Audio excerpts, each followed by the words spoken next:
Well, BC Hydro contractors arrived on Salt Spring Island today to begin installing smart meters, and they brought reinforcements with them. Hydro was prepared for some strong opposition on the island and sent its community relations manager to mediate between the installation crews and the homeowners who don't want the meters. CTV's Chandler Grieve shows us those crews came up against a mix of anger and acceptance.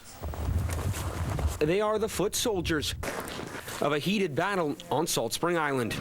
Certainly there's been a lot of opposition to smart meters coming from the southern Gulf Islands. I have to ask what's right with smart meters, namely nothing for citizens. Today, BC Hydro entered the heart of the anti-smart meter movement, sending roughly 20 trucks to install meters on nearly 6,000 homes. And the southern Gulf Islands, pretty much the last area that we're doing in the province. It's crazy. The rallying cry for those opposed to the new meters is privacy, health, and cost concerns.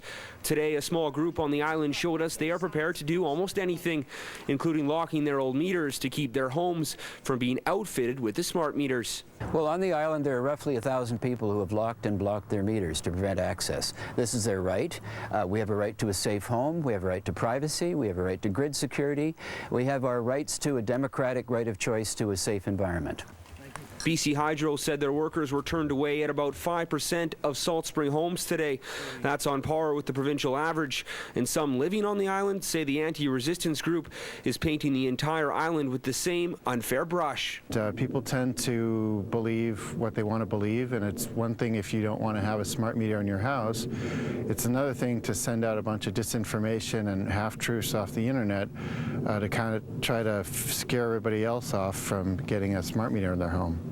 For now, BC Hydro will respect homeowners' decisions and will not install a meter if a sign or lock is up.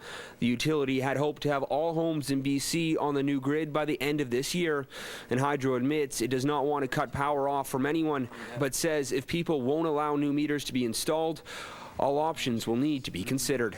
Chandler Grieve, CTV News, Salt Spring Island.